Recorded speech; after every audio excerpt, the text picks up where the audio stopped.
Hello again, it's Douglas Scott McCarron. I hope you're finding some of this stuff that I'm saying in my videos useful.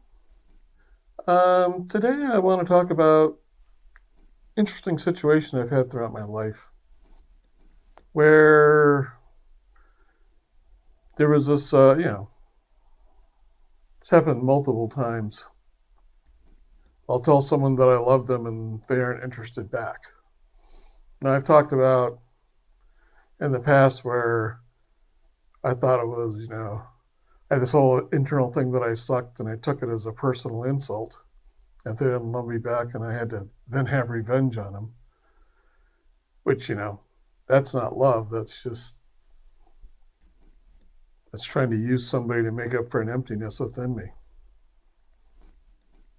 And it's just kind of interesting, that internal feeling.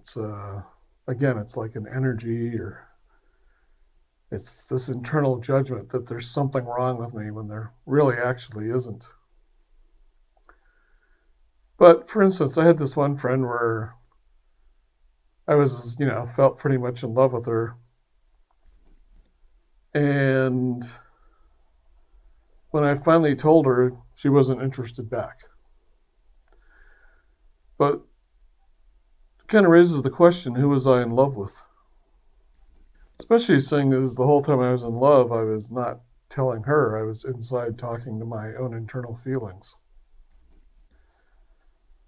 It was more like I had this big internal story or drama or energy that, I had this big passion for somebody. And I would sort of assign it to somebody. In my case, I was interested in women. And I'd assign it to somebody. I'd pine over it. I'd talk about it. I'd sit around and say I love somebody. I'd take charcoal and write it. This was when I was younger. I'd write it on the sidewalk. But it was all my imagination. I was in love with my imagination.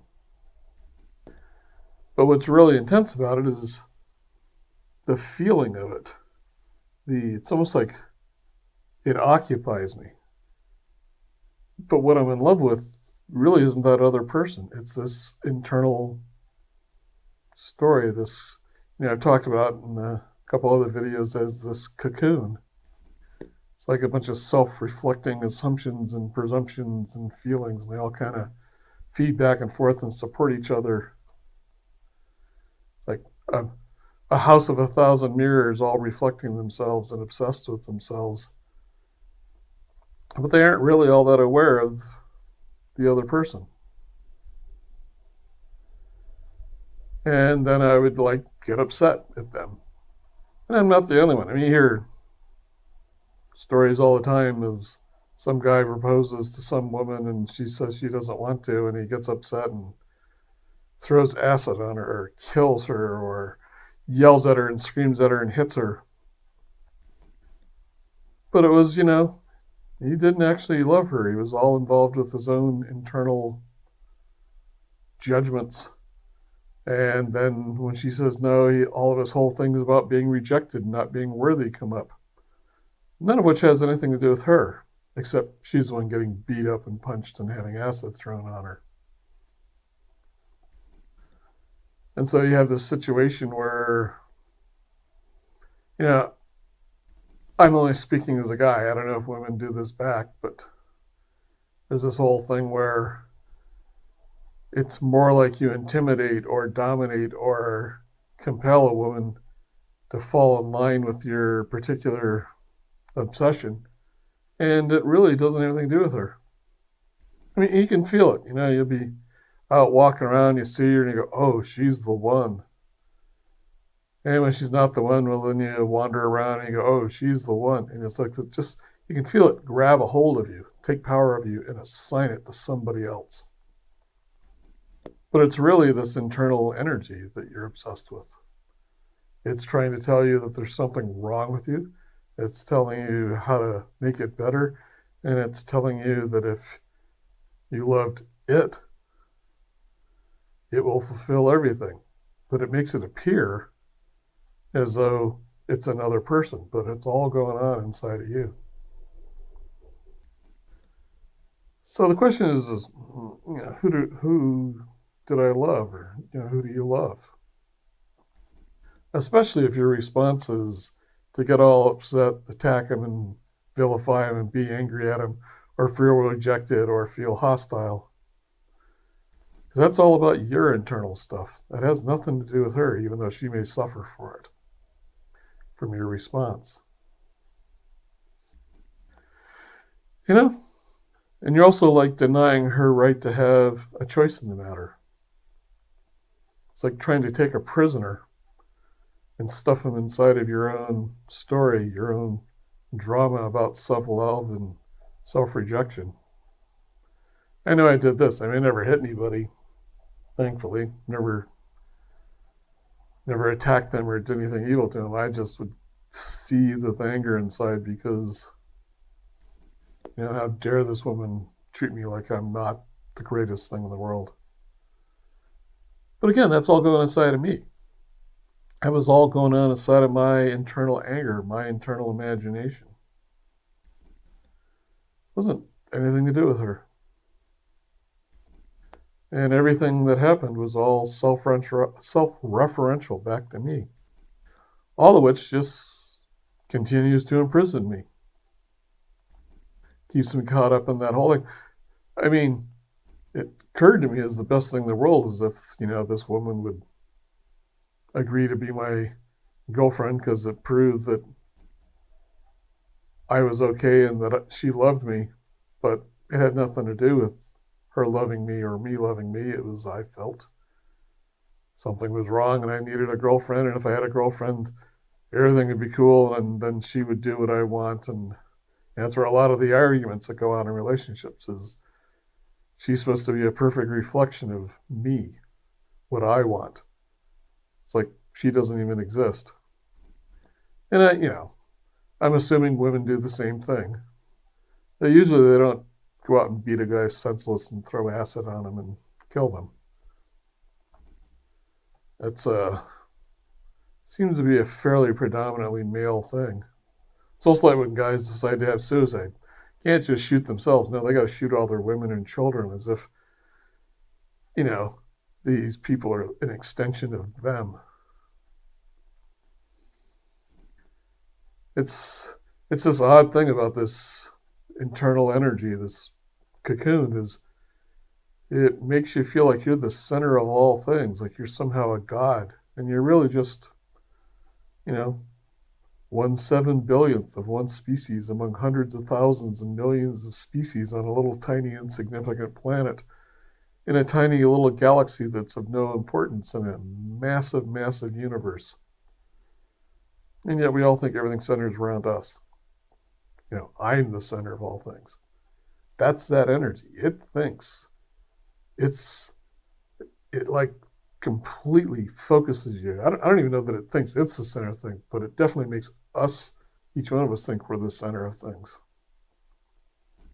And then you get more and more involved in this internal story and drama and energy, and you get just more and more bound and imprisoned and ensnared by it. And really, the thing that releases you is the more you become no one, the more you let go of this self and become selfless, that the real you actually shows up. And I'm sure you've heard all these stories, they tell you about, some demon occupying you and making you like a monster who thinks it's the center of all things. And we all sit around and laugh about these stories about there's these demons that do that, and we make movies about it, and, we have imagination about it, and we kind of like laugh at it, but we actually do it. And that's what's kind of scary about it. And it takes, to the point where it's kind of like, similar to suicide. Suicide, it's like you take it so much truth and you're unworthy and on and on and on, that it will drive you to the point that you'll kill yourself. And that's you under absolute subjugation and slave to it. I actually think of it as an energy that ensnares you and enslaves you. Now, when I was totally in it, it was absolute truth. Now that I've become calm and peaceful, and just to reiterate, it is possible to become calm and peaceful and to let go of all this stuff. But now that I have let go of it, it's like just this really nasty nightmare got a hold of me.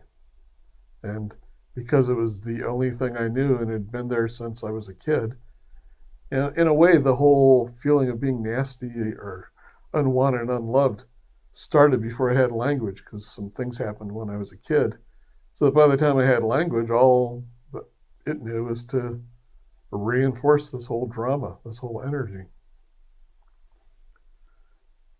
And we get so involved in this internal story that everybody out there is part of that story. And it doesn't have to just be dark either. Some people have it that everybody should be able to do what they want, and they have this positive, everybody do what they want, go whoever, sex with whoever they want, go make a bunch of money. That's just another story. Granted, it doesn't turn into killing people, but that's what it is. It's not this internal thing. Wealth is just made up. Gold has no use outside of we just sort of assign it as something important that shows wealth. That's another thing about the self. We're always trying to differentiate ourselves, make our who's number one, who's on top, who's succeeded, and who's failed. And then you die, and after doing that, it all goes away because none of it was really actually true. The true part of you is the part that's here when you let loose of all of that. But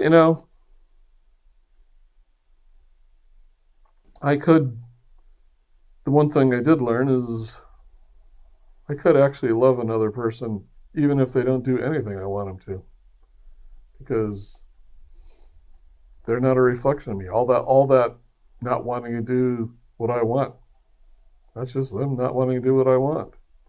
And, in a lot of relationships, people bicker and fight and point out that the other person is, you say this, but you do that, and you're a fraud, and just the whole relationship is back and forth. It's like little kids trying to prove that someone's lying. I think that's probably, when we're kids, our parents tell us to do things, but then they don't do them. So because they're telling us to do it and we don't want to and resent it, but then our parents aren't doing it, then we get it geared up in our heads that, we're always looking for, we're little fault finders. I'm looking for the faults and the untruth in you. And we sit around having relationships of expecting somebody else to fulfill our needs and looking for faults and making them wrong. And it's all just this little kid story from the past. And it really isn't loving anybody. Best thing to do is to let go of that, and whoever you're with, quite simply, it comes down to love the one you're with. Quit trying to have a storybook story. Because trying to force life into this imagination means you haven't imagined life, not a real life.